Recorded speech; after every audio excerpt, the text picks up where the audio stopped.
Hello everyone and welcome back. आज हम macro economics का चैप्टर नंबर 2 जिसका नाम है basic concepts of macro economics, हम इसको आज शुरू करेंगे। पूरे डिटेल में पढ़ेंगे, सभी टॉपिक को पूरा कॉन्सेप्चुअली क्लियर करेंगे। ठीक है, अब चैप्टर नंबर 1 हमारा कंप्लीट हो गया। चैप्टर नंबर 1 को हम दो पार्ट्स में कंप्लीट किए थे, पार्ट 1 एंड पार्ट 2। उसी तरीके से इस चैप्टर को भी हम कंप्लीट करेंगे। चैप्टर का नाम है basic concepts of macro economics. आज हम कुछ इंपॉर्टेंट चीजों के बारे में बात करेंगे, एक दो स्पेसिफिक टॉपिक को पढ़ेंगे, लेकिन पूरे डिटेल में उसको समझेंगे कि वो क्या होता है। ठीक है, आ जाओ शुरू करते हैं। सबसे पहले क्लास 12 सीबीएसई का चैप्टर नंबर 2 मैक्रो इकोनॉमिक्स। हमारे इकोनॉमिक्स में दो पार्ट है, तुम्हें तो पता ही है, एक मैक्रो इकोनॉमिक्स और दूसरा इंडियन इकोनॉमी। हम शुरू किए थे मैक्रो इकोनॉमिक्स पढ़ना। मैक्रो इकोनॉमिक्स का चैप्टर 1 हमारा हो गया, हम अब फिलहाल चैप्टर नंबर 2 में है। चैप्टर नंबर 2 के अंदर सबसे पहला जो टॉपिक है हमारा वो है what do you mean by domestic territory. अब हमें नेशनल इनकम निकालना है। नेशनल इनकम मतलब वो इनकम जो हमारे कंट्री का टोटल इनकम होता है। अब कंट्री का टोटल इनकम निकालने के लिए पहले ये समझना जरूरी है कि हमारा डोमेस्टिक टेरिटरी कहां तक होता है, मतलब कौन सा एरिया हमारे अंडर में आएगा और कौन सा एरिया हमारे अंडर में नहीं आएगा, किसका इनकम को हम ऐड करेंगे और किसका इनकम को हम ऐड नहीं करेंगे। तो पहले समझते हैं डोमेस्टिक टेरिटरी, जिसका एक और नाम है इकोनॉमिक टेरिटरी। इकोनॉमिक टेरिटरी या फिर डोमेस्टिक टेरिटरी दोनों एक ही चीज होता है। ठीक है, अब ये क्या होता है? सबसे पहला, domestic territory means the political frontier. Political frontier, what do you mean by political frontier? Political frontier का मतलब वो एरिया जहां पर गवर्नमेंट का रूल्स एंड रेगुलेशंस चलेगा। अब गवर्नमेंट का रूल एंड रेगुलेशन, देखो इंडिया का गवर्नमेंट है, फिलहाल अगर बात करें तो बीजेपी की सरकार है, तो बीजेपी का जो सरकार है उसका रूल्स एंड रेगुलेशन कहां तक चलेगा? जैसे मोदी जी है, मोदी जी कहां पर अपना रूल्स एंड रेगुलेशन चला सकते हैं? पूरे इंडिया के अंदर, प्लस पानी का भी कुछ हिस्सा है जहां पर मोदी जी का रूल्स एंड रेगुलेशन चलेगा। अगर मैं तुम्हें नॉर्मली समझाने का कोशिश करूं, मान लो ये हमारा इंडिया है, ये इंडिया का जितना लैंड एरिया है, लैंड एरिया तो सारा आएगा ही आएगा, मतलब ये जो लैंड एरिया है ये हमारा बॉर्डर्स है, ये बॉर्डर वाला एरिया तो सब इंक्लूड होगा ही होगा। बॉर्डर के अंदर जितना एरिया है, बॉर्डर के बाहर भी कुछ एरियाज को हम इंक्लूड करेंगे। क्या क्या इंक्लूड होगा? देखो लैंड एरिया में तो कुछ भी इंक्लूड नहीं होगा, लेकिन वाटर के एरिया में हम लोग कुछ चीजों को इंक्लूड करेंगे। क्या क्या है वो चीज? देखो, पानी में हम 12 नॉटिकल माइल्स, ये हमारा मान लो पानी है, ये समुद्र का पानी का एरिया है, यहां से 12 नॉटिकल माइल, बहुत सारे रूल्स होते हैं, 12 नॉटिकल माइल्स के, 24 नॉटिकल माइल्स के, ऐसे अलग अलग प्रकार के रूल्स होते हैं। अभी फिलहाल जो मैं तुम्हें पॉलिटिकल फ्रंटियर समझा रहा हूं वो यहां से लेकर 12 नॉटिकल माइल्स, 12 नॉटिकल माइल्स जो पानी का हिस्सा होगा, यहां पर जितना भी पानी का हिस्सा है ये सब हमारा पानी है, मतलब हम इंडिया के कंट्री का ये वाटर है। इसके बाहर ये जो 12 नॉटिकल माइल्स है, इसके बाहर जो भी वाटर है, this is known as international water. इसको हम इंटरनेशनल वाटर बोलते हैं। ये हमारा नहीं है, ये किसी और कंट्री का भी नहीं है, ये इंटरनेशनल प्रॉपर्टी है। तो 12 नॉटिकल माइल्स के अंदर अगर कुछ भी है ये तो हमारा होगा ही होगा। 12 नॉटिकल माइल्स के बाहर का हिस्सा हमारा नहीं है, ये हमारा इंटरनेशनल वाटर है। यहां पर हर कंट्री का हक है, कोई भी कंट्री वाला यहां पर आ सकता है। अब 12 नॉटिकल माइल्स तो ये हमारा पॉलिटिकल फ्रंटियर होता है। 24 नॉटिकल माइल्स हमारा मिलिट्री का पावर होता है। मिलिट्री का पावर मतलब अगर मान लो पाकिस्तान से, ये पाकिस्तान रहता है यहां पर, यहां से कोई आ जाए तो क्या हम उसको पूरा यहां तक आने देंगे और वो आकर हमें बोलेगा मैं तो पानी में हूं, मैं तो तुम्हारे एरिया में आया ही नहीं? ऐसा होने देंगे? नहीं। 24 नॉटिकल माइल्स के अंदर अगर वो बिना परमिशन के आ गया तो हमारा जो मिलिट्री है वो उसको बिना किसी से पूछे उसके ऊपर गोली और बम चला सकता है, उसे मार सकता है, क्योंकि 24 नॉटिकल माइल्स तक किसका पावर है? हमारे मिलिट्री का पावर है। हाँ, 24 नॉटिकल माइल्स के बाहर अगर वो है तब हम उसको कुछ नहीं कर सकते, क्योंकि वो अभी तक हमारे हिस्सा में नहीं घुसा है, वो हमारे हिस्सा के बाहर है। जैसे ही वो ये 24 नॉटिकल माइल्स को अंदर आता है तब हम उसको मार सकते हैं विदाउट परमिशन अगर आ जाए तो। बात समझ? तो ये 24 नॉटिकल माइल से हमें अभी कोई लेना देना नहीं है। हमको जो अभी समझना है वो है हमारा पॉलिटिकल फ्रंटियर। तो पॉलिटिकल फ्रंटियर की अगर मैं बात करूं तो लैंड का एरिया तो पूरा होगा, प्लस पानी में 12 नॉटिकल माइल्स तक का हिस्सा हमारा होगा। इसके अंदर अगर कोई भी बिजनेस ऑपरेट कर रहा है तो वो इंडिया के अंदर ऑपरेट कर रहा है, ऐसा मान लिया जाएगा। ठीक है, चलो आ जाओ। Political frontier of the country, in addition to political frontier domestic territory also, कुछ चीजों को इंक्लूड करेंगे। मतलब पॉलिटिकल फ्रंटियर तो होगा, उसमें कुछ चीजों को इंक्लूड करेंगे और कुछ चीजों को एक्सक्लूड करेंगे। क्या क्या इंक्लूड होगा, क्या क्या एक्सक्लूड होगा, एक एक करके समझते हैं। सबसे पहले शिप एंड एयरक्राफ्ट। ये जो शिप एंड एयरक्राफ्ट होता है वो एक जगह से पैसेंजर्स को बैठाता है और दूसरे जगह जाता है। मान लो इंडिया से किसी पैसेंजर को बैठाया और वो चला गया दुबई। अब तुम बताओ इस ये जो एयरलाइन है इसका इनकम इंडिया में ऐड होगा या दुबई में ऐड होगा? क्योंकि आधा से ज्यादा टाइम तो ये हवा में था, ये इंडिया के अंदर था ही नहीं। और कोई कोई कंट्री के ऊपर से ट्रैवल कर रहा था और घूमते घूमते कहां पहुंचा? दुबई पहुंचा। मतलब 5-6 कंट्री को क्रॉस करते हुए वो दुबई पहुंचा। तो इसका इनकम कौन सा कंट्री का गवर्नमेंट इसके इनकम के ऊपर क्लेम करेगा? तो शिप एंड एयरक्राफ्ट के केस में एक रूल बना दिया गया कि शिप एंड एयरक्राफ्ट कहां से कहां जा रहा है इससे कोई लेना देना नहीं है। शिप एयरक्राफ्ट हो सकता है हमारे ओडिशा भुवनेश्वर से दिल्ली जा रहा है, हो सकता है दिल्ली से दुबई जा रहा हो। शिप एयरक्राफ्ट कहीं से कहीं भी जा सकता है, वो कहां से स्टार्ट हुआ कहां एंड होगा इससे कोई लेना देना नहीं है। Ship and aircraft if owned and operated, मालिक कौन होना चाहिए? Owned and operated. मालिक जो है, जो उस एयरक्राफ्ट को चला रहा है, अगर वो एक नॉर्मल रेसिडेंट है, अगर वो एक इंडिया का आदमी है, तब उसका इनकम इंडिया में ऐड होगा। हो सकता है शिप एंड एयरक्राफ्ट इंडिया में कभी आया ही नहीं है, वो दुबई से यूएस जाता है, यूएस से मलेशिया जाता है, मलेशिया से कहीं और जाता है, इंडिया कभी आता ही नहीं है। लेकिन फिर भी अगर उसका मालिक एक इंडियन है तो वो इंडिया के इनकम में ऐड होगा। क्योंकि शिप एंड एयरक्राफ्ट के केस में एक स्पेसिफिक रूल बनाया गया कि वो इंडिया के टेरिटरी में हो या ना हो, वो इंडिया के पॉलिटिकल फ्रंटियर में आए या ना आए, अगर उसका मालिक एक इंडियन है, वो इंडिया का नॉर्मल रेसिडेंट है। नॉर्मल रेसिडेंट कौन होता है वो हम इसके बाद वाले टॉपिक में पढ़ेंगे। अगर मालिक नॉर्मल रेसिडेंट है तो उसका इनकम इंडिया में ऐड होगा। अगर मालिक नॉर्मल रेसिडेंट नहीं है तो उसका इनकम इंडिया में ऐड नहीं होगा बिटवीन 2 और मोर कंट्रीज। ठीक है, operated, owned and operated by normal resident between 2 and more countries. Clear है बात? उसके बाद नेक्स्ट है फिशिंग वेसल्स। फिशिंग वेसल्स 4 चीजें हैं, देखो। पहला fishing vessels, oil and natural gas rigs, floating platform. ठीक है, अगर कौन ऑपरेट कर रहा है? Operated by a resident of a country in international water. अगर इंटरनेशनल वाटर में है, 2-3 कंडीशंस हैं। एक तो क्या होना चाहिए? Fishing vessel, oil and natural gas rigs या फ्लोटिंग प्लेटफॉर्म। ये जनरली वो होते हैं जो समुद्र के अंदर से रिसोर्सेज को एक्सट्रैक्ट करते हैं। फिशिंग वेसल समुद्र के अंदर जाता है और बहुत सारे फिश को पकड़ कर लेकर आता है।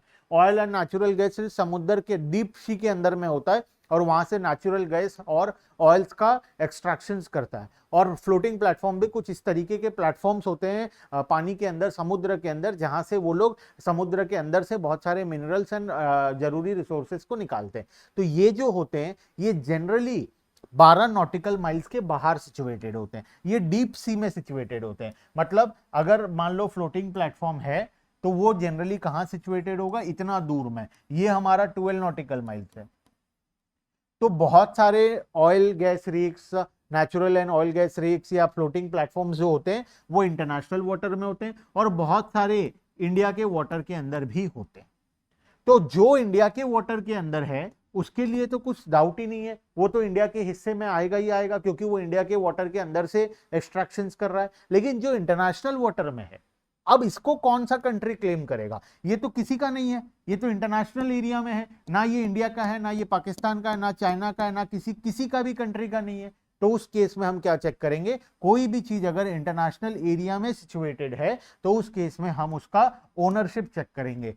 क्या लिखा हुआ है, fishing vessels, oil and natural gas rigs, floating platform operated by a resident of the country in international water. अगर रेसिडेंट ऑपरेट कर रहा है, अगर उसका मालिक इंडियन है तो इंडिया में ऐड होगा, अगर मालिक इंडियन नहीं है तो इंडिया में ऐड नहीं होगा। Resident of a country in the international water where they have exclusive right of operation, जिसके पास लाइसेंस है, ठीक है। एक्सक्लूसिव राइट ऑफ ऑपरेशन का मतलब लाइसेंस हो गया, ठीक है, गवर्नमेंट का लाइसेंस जिसके पास है।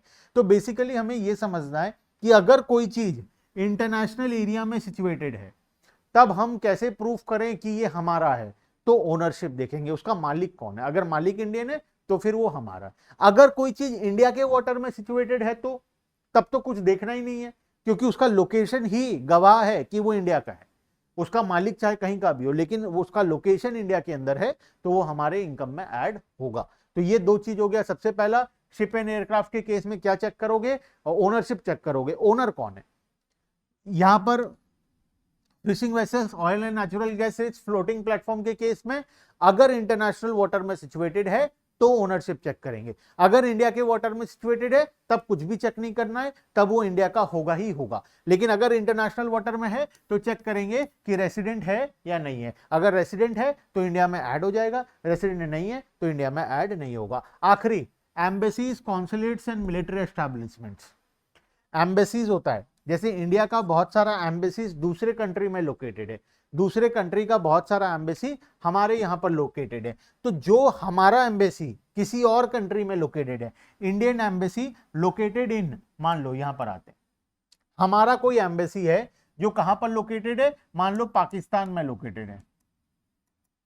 अब एम्बेसी क्यों बनाया जाता है, एम्बेसी इस वजह से बनाया जाता है ताकि गवर्नमेंट जो है वो अपना डे टू डे ट्रांजैक्शंस कर पाए, वो डे टू डे कम्युनिकेशन कर पाए। हम पाकिस्तान में हमारा एम्बेसी इसलिए बनाए हैं ताकि पाकिस्तान के गवर्नमेंट से रिलेटेड जो भी कम्युनिकेशन हो, मोदी खुद तो फोन नहीं लगाएगा हर बार, मोदी खुद तो नहीं जाएगा बात करने के लिए, तो इसीलिए मोदी एक डिपार्टमेंट बना दिया जिसको बोला जाता है एम्बेसी, और वो सिचुएटेड है पाकिस्तान के अंदर में। वो लोग किसका काम कर रहे हैं, वो लोग इंडिया के गवर्नमेंट का काम कर रहे हैं पाकिस्तान में बैठकर, बिकॉज हमारा बहुत सारा जरूरी ट्रांजैक्शंस पाकिस्तान के साथ होता है। वो ट्रांजैक्शंस का देखरेख करना, वहां पे जो लोग हैं उनका प्रॉब्लम्स को, डे टू डे प्रॉब्लम्स को सॉल्व करना, ये सारा काम कौन करता है, हमारा जो एम्बेसी वहां पर लोकेटेड है। वो जो एम्बेसी है वो पाकिस्तान के लिए काम नहीं कर रहा है, वो हमारे लिए काम कर रहा है, इसीलिए वो जो एम्बेसी है वो हमारा पार्ट होगा। तो हमारा जो एम्बेसी पाकिस्तान में सिचुएटेड है, ये पाकिस्तान का एम्बेसी है, ये हमारा एम्बेसी है जो पाकिस्तान में सिचुएटेड है,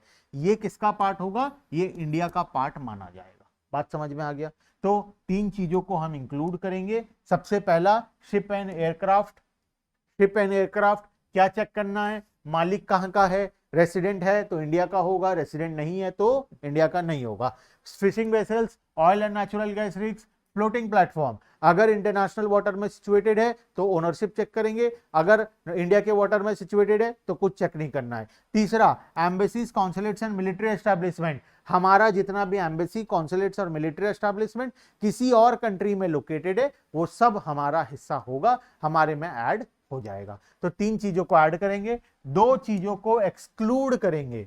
कौन सा दो चीज, डू नॉट इंक्लूड, क्या क्या आएगा, सबसे पहला, embassies, consulates and military establishment of a foreign country located in India, किसी और कंट्री का एम्बेसी जो हमारे यहां लोकेटेड है। तुम सोच कर देखो, हमारा एम्बेसी अगर पाकिस्तान में लोकेटेड है तो हम उसको ऐड कर रहे हैं, तो पाकिस्तान का एम्बेसी जो इंडिया में लोकेटेड है उसको हमको माइनस भी करना पड़ेगा। वन साइडेड तो चलेगा नहीं, टू साइडेड होना चाहिए। अगर हम हमारा एम्बेसी को इंक्लूड कर रहे हैं तो वो लोग भी तो अपना एम्बेसी को इंक्लूड करेंगे, तो जब वो लोग इंक्लूड करेंगे तो हमको एक्सक्लूड करना पड़ेगा। इसीलिए सबसे पहले हम क्या करेंगे, embassies, consulates and military establishment of a foreign country, किसी और कंट्री का जो हमारे यहां पर लोकेटेड है हम उसको एक्सक्लूड कर देंगे।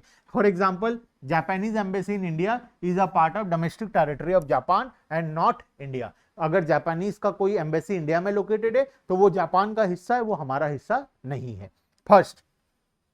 दूसरा, इंटरनेशनल ऑर्गेनाइजेशन, ये किसी के सगे नहीं होते, नाम में लिखा हुआ इंटरनेशनल, सारे कंट्रीज में होते, ये किसी के सगे नहीं होते, इसीलिए इसको कोई इंक्लूड नहीं करता, कोई कंट्री इंक्लूड नहीं करता, हर कोई इसको क्या कर देता है, एक्सक्लूड कर देता है। तो जितने भी इंटरनेशनल ऑर्गेनाइजेशंस हैं like United Nations Organisation, World Health Organisation, located within the geographical boundaries of the country, हम इसको क्या करेंगे, एक्सक्लूड कर देंगे, क्योंकि इंटरनेशनल ऑर्गेनाइजेशन किसी के सगे नहीं होते, हर कोई इनको एक्सक्लूड कर देता है, हम भी चुपचाप से इनको एक्सक्लूड कर देंगे। तो 3 चीज को इंक्लूड करेंगे, 2 चीजों को एक्सक्लूड करेंगे। ये हो गया हमारा पहला टॉपिक, जिसका नाम था डोमेस्टिक टेरिटरी। डोमेस्टिक टेरिटरी या फिर जिसको हम बोलते हैं इकोनॉमिक टेरिटरी। तो क्वेश्चन आ सकता है डोमेस्टिक टेरिटरी क्या होता है या इकोनॉमिक टेरिटरी क्या होता है, तो लिख सकते हो। अगर थ्योरेटिकल वे में आया तो अक्सर यहां से प्रैक्टिकल क्वेश्चन में इसका इम्प्लीकेशंस आता है। जैसे कोई इनकम दे देगा, बताना है ये डोमेस्टिक इनकम होगा या नेशनल इनकम होगा, वहां पर तुम्हें डोमेस्टिक टेरिटरी का कॉन्सेप्ट यूज होगा, वो भी मैं आगे जाकर करवाऊंगा। अभी फिलहाल के लिए मेरे हिसाब से डोमेस्टिक टेरिटरी या फिर इकोनॉमिक टेरिटरी क्या होता है ये समझ में सभी को आ गया होगा। ठीक है, चलते हैं नेक्स्ट टॉपिक के ऊपर। हम यहां पर बार बार सुने नॉर्मल रेसिडेंट, नॉर्मल रेसिडेंट, फिर यहां पर भी था रेसिडेंट, फिर और भी जगह रेसिडेंट रेसिडेंट सुनते रहते हैं हम लोग। तो जो ये बार बार रेसिडेंट रेसिडेंट सुन रहे हैं, इसका मतलब क्या है? रेसिडेंट कौन होता है? रेसिडेंट कौन होता है? Who is a resident? Resident कौन होता है? आओ समझते हैं रेसिडेंट कौन होता है। Who is a normal resident? मैं इंडिया का रेसिडेंट हूं, ये कैसे पता चलेगा? अगर मैं majority of the day India में रहता हूं, 2 कंडीशंस को सेटिस्फाई करना पड़ेगा। पहला, मैं majority of the day India में रहता हूं, रहता ही हूं, मैं कहीं जाता ही नहीं हूं, मैं इंडिया में रहता हूं। मेरा साल का 365 डेज में से मैं मेजॉरिटी ऑफ द डेज मतलब अप्रॉक्स 90% ऑफ द डेज मैं इंडिया में ही रहता हूं। मतलब मैं तो 100% रहता हूं, लेकिन नॉर्मली किसी इंसान का बात करूं तो अगर वो majority of the day India में रहता है, ठीक है। सबसे पहला क्या क्या कंडीशन है? पहला कंडीशन है वो जनरली इंडिया में रहता है। जनरली इंडिया में रहने का मतलब मेजॉरिटी ऑफ द टाइम वो कहां पड़ा रहता है? इंडिया के अंदर पड़ा रहता है। और दूसरा, basic economic activity. What is basic economic activity? जैसे मैं हूं, मेरा बेसिक इकोनॉमिक एक्टिविटी इंडिया के अंदर में होता है। मेरे लिए बेसिक इकोनॉमिक एक्टिविटी क्या है? मेरा अर्निंग, मैं कहां से पैसे कमा रहा हूं, मैं अपने पैसे को कहां खर्च कर रहा हूं, मैं पैसे को कहां इन्वेस्ट कर रहा हूं, मेरा घर कहां है, मेरा जमीन कहां है, मेरा प्रॉपर्टीज कहां है, मैं कहां पर अपने बच्चों को पढ़ा रहा हूं, मेरा ये जो जितना भी एक्टिविटी है ये सब कहां पर हो रहा है? इंडिया के अंदर में हो रहा है। तो अगर मैं जनरली इंडिया में रहता हूं और मेरा बेसिक इकोनॉमिक एक्टिविटी भी इंडिया में होता है, अगर दोनों काम इंडिया में होता है तो मैं कौन हूं? मैं एक इंडिया का नॉर्मल रेसिडेंट हूं। तो नॉर्मल रेसिडेंट का डेफिनेशन क्या बोलता है? Normal resident of a country refers to an individual or a institution who ordinarily resides in India. जो जनरली इंडिया में रहता है, जो ऑर्डिनरीली इंडिया के अंदर ही रहता है, वो इंडिया के बाहर जाता ही नहीं है, ordinarily resides in a country and who centre of economic interest, centre of economic interest also lies in that country. उसी कंट्री में उसका सेंटर ऑफ इकोनॉमिक इंटरेस्ट होता है। What is centre of economic interest? Basic economic activity. मेरा जो basic economic activity है वो सब कुछ कहां पर होता है? इंडिया में होता है। मेरा फॉरेन कंट्री से कोई लेना देना ही नहीं है। मेरा सारा अर्निंग, सारा एक्सपेंडिचर, सेविंग्स, इन्वेस्टमेंट, घर, प्रॉपर्टी, सब कुछ कहां है? इंडिया के अंदर में। तो उस केस में मैं कौन बनूंगा? मैं एक इंडिया का नॉर्मल सिटीजन बनूंगा, नॉर्मल रेसिडेंट बनूंगा। बात समझ में आया? तो normal resident include both individuals and institution. 2 condition को सेटिस्फाई करने पड़ेगा, बिकॉज बीच में क्या लगा हुआ है? एंड लगा हुआ है। और लगा हुआ रहता तो उस केस में कोई भी एक कंडीशन सेटिस्फाई करते तो काम हो जाता। बिकॉज बीच में एंड लगा हुआ है तो हमको दोनों कंडीशन को सेटिस्फाई करना पड़ेगा। क्या क्या 2 कंडीशन है? ऑर्डिनरीली जो इंडिया के अंदर रहता है, और दूसरा जिसका इकोनॉमिक इंटरेस्ट या बेसिक इकोनॉमिक एक्टिविटी इंडिया के अंडर में होता है। अगर ये दोनों काम हो जाए तो हम कौन बन जाएंगे? इंडिया के नॉर्मल रेसिडेंट बन जाएंगे। सेंटर ऑफ इकोनॉमिक इंटरेस्ट के अंदर 2 चीजें हैं। सेंटर ऑफ इकोनॉमिक इंटरेस्ट क्या बोलता है? द रेसिडेंट लिव और is located within the domestic territory, वो इंडिया के अंदर रहता है। और दूसरा, the resident carries out basic economic activity. मैं जो तुमको बताया basic economic activity, basic economic activity का मतलब अर्निंग, स्पेंडिंग। देखो अर्निंग हो गया, स्पेंडिंग हो गया, एकोमुलेशन हो गया, एकोमुलेशन मतलब सेविंग्स हो गया, इन्वेस्टमेंट्स हो गया, सारा एक्सपेंडिचर, ये सब कुछ कहां पर होता है? इंडिया के अंदर में होता है। तो बेसिकली हम तुम सबको ही क्या है, हम सबको ही क्या है, नॉर्मल रेसिडेंट ऑफ इंडिया है, क्योंकि हम जनरली इंडिया के अंदर रहते हैं, और दूसरा हमारा सारा बेसिक इकोनॉमिक एक्टिविटी इंडिया के अंदर होता है, इसीलिए हम क्या बन जाएंगे, हम नॉर्मल रेसिडेंट बन जाएंगे इंडिया के। ठीक है, चलते हैं आगे। अब नॉर्मल रेसिडेंट तो हैं हम इंडिया के, लेकिन फिर भी कुछ लोग ऐसे हैं जो दोनों कंडीशन को सेटिस्फाई करते हैं, लेकिन फिर भी वो नॉर्मल रेसिडेंट नहीं माने जाएंगे। मतलब हम तो सबको ही क्या है, हम सब तो नॉर्मल रेसिडेंट हैं, हम सब दोनों कंडीशन को सेटिस्फाई करते हैं, इसीलिए हम क्या बन जाएंगे, नॉर्मल रेसिडेंट। लेकिन कुछ स्पेसिफिक लोग ऐसे भी हैं जो दोनों कंडीशन को सेटिस्फाई तो करते हैं, लेकिन फिर भी वो लोग नॉर्मल रेसिडेंट नहीं बनेंगे। ऐसे कौन कौन से लोग हैं? ऐसे 6 प्रकार के लोग हैं, 6 प्रकार का एक्सेप्शन है, 6 इंपॉर्टेंट एक्सेप्शंस है जो कभी भी नॉर्मल रेसिडेंट नहीं बनेंगे, जो कभी भी नहीं बनेंगे, भले वो लोग सारा कंडीशन सेटिस्फाई कर लें, फिर भी वो लोग नॉर्मल रेसिडेंट नहीं बनेंगे। कौन है ऐसे 6 लोग? सबसे पहला, foreign tourist and visitor. Foreign से कोई घूमने आया हुआ टूरिस्ट या फिर कोई विजिटर जो इंडिया आया है घूमने के लिए, पढ़ने के लिए, या ऐसा कोई काम करने के लिए, फॉरेन टूरिस्ट है, विजिटर है। मान लो कोई टूरिस्ट इंडिया आता है और घूमते घूमते इंडिया में 1 साल के लिए पूरा घूम ही रहा है, वो जा ही नहीं रहा है रिटर्न, 1 साल हो गया वो इंडिया के अंदर ही घूम रहा है। घूमते घूमते उसका पैसा खत्म हो गया, वो क्या किया, वो इंडिया में एक छोटा सा कोई ठेला लगा लिया। अब ठेला लगाकर कुछ पैसे कमाने लगा, कमाते कमाते खर्च भी करने लगा, साल भर निकल गया, तो क्या वो इंडिया का रेसिडेंट बन जाएगा? नहीं, बिकॉज देखो कंडीशन तो दोनों सेटिस्फाई हो गया। पहला, साल भर इंडिया में था, नॉर्मली इंडिया में रिसाइड किया। दूसरा, बेसिक इकोनॉमिक एक्टिविटी, इंडिया में पैसा कमा भी रहा है, खर्च भी कर रहा है, लेकिन फिर भी वो कभी भी इंडिया का नॉर्मल रेसिडेंट नहीं बन पाएगा। रीजन, ये एक्सेप्शन में अलग से लिखा हुआ है कि कोई भी फॉरेन टूरिस्ट है या विजिटर है, वो किसी भी हालत में इंडिया का नॉर्मल रेसिडेंट कभी भी नहीं बन पाएगा। क्लियर है बात? तो foreign tourist and visitor who visit the country for holiday, medical treatment, study, sports, conference etcetera can never become a normal resident of India. Second point, second point क्या बोलता है? सेकंड पॉइंट बोलता है हमको foreign staff, foreign से आया हुआ कोई आदमी जो कहां पर काम कर रहा है, embassies, official, diplomats and member of armed forces. कोई ऐसा स्टाफ जो कहीं बाहर से आया है और ये सभी डिपार्टमेंट्स में काम कर रहा है। तो तुम बताओ, अगर कोई पाकिस्तान से आया है इंडिया और पाकिस्तान एम्बेसी में काम कर रहा है, क्या वो हमारे लिए काम कर रहा है? अभी बताया था एम्बेसी किसका होता है, जो कंट्री का वो है उस कंट्री को बिलोंग करता है। तो अगर वो एम्बेसी में काम कर रहा है, ऑब्वियसली वो उसी कंट्री का होगा, तो वो हमारा तो कभी होगा नहीं। अगर वो हमारा नहीं होगा तो वो हमारा नॉर्मल रेसिडेंट भी नहीं बन पाएगा। तो जितने भी फॉरेन स्टाफ्स हैं जो कहां काम कर रहे हैं, embassy, official, diplomats and member of armed forces, मतलब वो सभी डिपार्टमेंट्स में जो गवर्नमेंट के द्वारा अपने कंट्री को मैनेज करने के लिए बनाया गया है, अगर उस डिपार्टमेंट में काम कर रहे हैं तो उस केस में वो कभी भी हमारे नॉर्मल रेसिडेंट नहीं बनेंगे। ठीक है, क्लियर है बात? Of a foreign country located in the given country. तीसरा पॉइंट, इंटरनेशनल ऑर्गेनाइजेशन। पहले बताया था ये किसी के सगे नहीं होते, इसको तो हम डोमेस्टिक टेरिटरी में ही इंक्लूड नहीं करते। तो इनमें जो ये जो ऑर्गेनाइजेशन है, अगर ये डोमेस्टिक टेरिटरी का हिस्सा नहीं है तो ये हमारा भी नॉर्मल रेसिडेंट कभी नहीं बनेगा। रीजन, ये किसी के सगे नहीं होते, कोई भी कंट्री इनको इंक्लूड नहीं करता, सब भगा देते हैं, सब बोलते हैं जा जा जा जा और निकाल देते हैं, कोई इंक्लूड नहीं करता। तो तीसरा पॉइंट हो गया हमारा इंटरनेशनल ऑर्गेनाइजेशन, जैसे कि WHO, World Health Organisation, World Bank etcetera are not considered as normal resident of a country in which they operate. Point number 4 में चलते हैं। ये 3 पॉइंट समझ में आ गया। पहला पॉइंट था फॉरेन टूरिस्ट एंड विजिटर्स, दूसरा था फॉरेन स्टाफ जो एम्बेसीज, कॉन्सुलेट्स, मिलिट्री एस्टेब्लिशमेंट्स में काम कर रहे हैं, और तीसरा पॉइंट था हमारा international organisation. Point number 4, employees of international organisation, मतलब वो एम्प्लॉय जो इंटरनेशनल ऑर्गेनाइजेशन के अंदर काम कर रहे हैं।